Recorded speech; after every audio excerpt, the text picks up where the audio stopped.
Praise the Lord. Hallelujah. Happy Mother's Day. মাতৃ দিৱস বুলিলে প্ৰথমে নাম ল'ব লাগিব আমেৰিকাৰ এগৰাকী আনাজা বেছ নামৰ নাৰীয়ে মাতৃ দিৱসটো প্ৰথমে প্ৰতিষ্ঠা কৰিছিল। প্ৰিয়সকল, এই মাতৃ দিৱস পালন কৰা হয় মে' মাহৰ ২য় দেওবাৰত পালন কৰা হয়। আমি যিমান খ্ৰীষ্ট বিশ্বাসী আছোঁ, আমি এই মে' মাহৰ বিশেষ ২য় দেওবাৰটো আমাৰ গীৰ্জাঘৰত অতি উল্লাস আনন্দৰে পালন কৰি আহিছোঁ।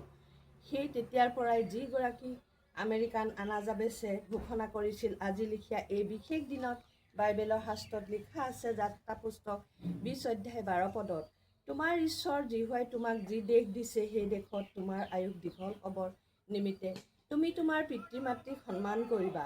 আমি সঁচাকৈ আমাৰ মা পাপা দেউতাক কিমান সন্মান কৰোঁ।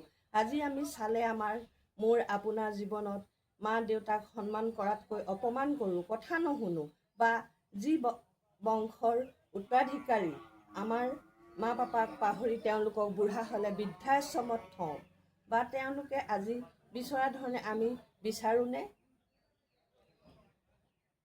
তেতিয়া কথাষাৰ আমি বিচাৰোঁনে?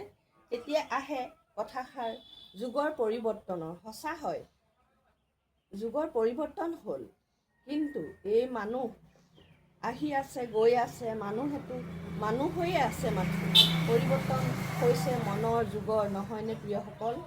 সময় কাৰোৰেই নাই, সঁচা কথা। তথাপি আমি আজি এই মহান দিনত মা নামৰ শব্দটো কিমান অতুলনীয় শব্দ।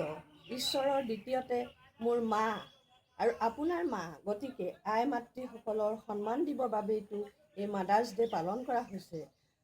অকল জানো মাদাৰ্ছ ডে পালন কৰিলেই হয়? যদি মায়ে দিয়া শিক্ষা আদৰ্শক আমি পাহৰি আজি পৃথিৱীত দেখিবলৈ পাইছোঁ কিমান সন্তানবিলাক বিপথে গৈছে। মোৰ ফালৰ পৰা ময়ো যেতিয়া এগৰাকী মাতৃ, মই ভাবোঁ কোনো মাকেই নিজৰ সন্তানক বিপথে যোৱাটো নিবিচাৰে।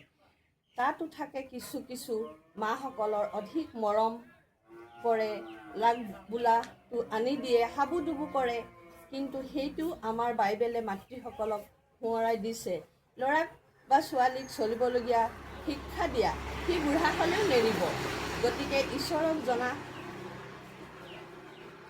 প্ৰতিগৰাকী মায়ে নিজেও সংকল্পবদ্ধ হ'ব লাগে ঈশ্বৰৰ বাক্যৰে। তেতিয়া নিশ্চয় এই সুন্দৰ দিনত কোনো মাতৃয়েই বিফল নহয়, হতাশ নহয়, বৰঞ্চ মাদাৰ্ছ ডে সদায় আত্মাৰে মাসকলে উল্লাসিত হৈ ঈশ্বৰক ধন্যবাদ দিব পাৰিব।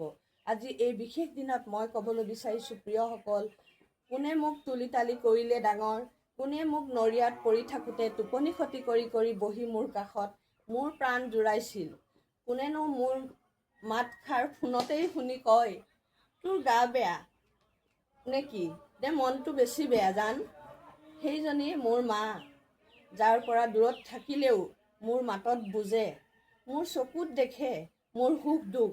অকল মোৰ মাৰ কথা ক'লেই আধৰুৱা হ'ব। মোৰ শাহু মাও মোক বা শহুৰ দেউতায়ো বুজি পায়, বোৱাৰীজনীক ঠাণ্ডাত গৰম পানী লাগে গা ধুবলৈ, সোনকালে অকণমান আহাৰ লাগে তাইৰ যিহেতু এচেলি বেমাৰ আছে দৰৱ খাবলৈ। গতিকে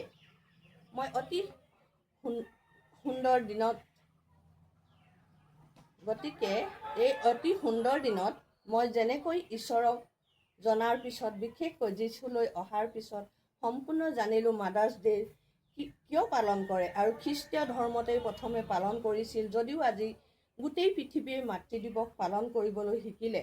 অতি আনন্দৰ বিষয়। সেয়েহে প্ৰিয়সকল, যদি আমাৰ মাৰ ওচৰত ভুল ভ্ৰান্তি কৰিছোঁ, আহকচোন তেওঁৰ চৰণত মাথো ক্ষমা খুজি উভতি যাওঁ।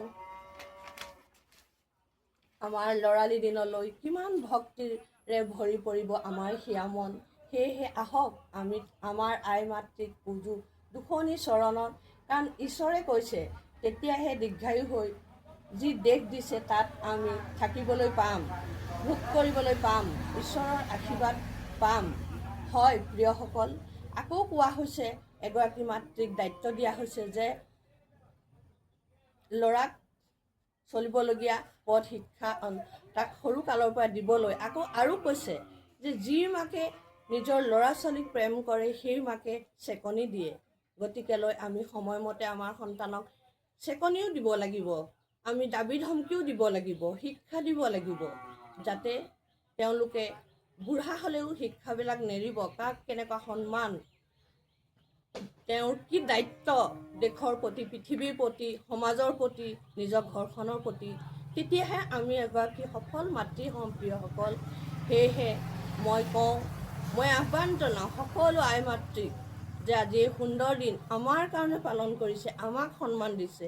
সেই সন্মানৰ ভাগী হ'বলৈ প্ৰথমে আমি আনন্দিত হ'ব লাগিব, আমি সফলতা হ'ব লাগিব, আৰু সেই সফলতা আমি কেৱল ঈশ্বৰৰ পৰা পাম। সেই ঈশ্বৰজনৰ চৰণত আঁঠু লৈ প্ৰতিগৰাকী আই মাতৃক পুনৰ এবাৰ happy mother's day'. Thank U.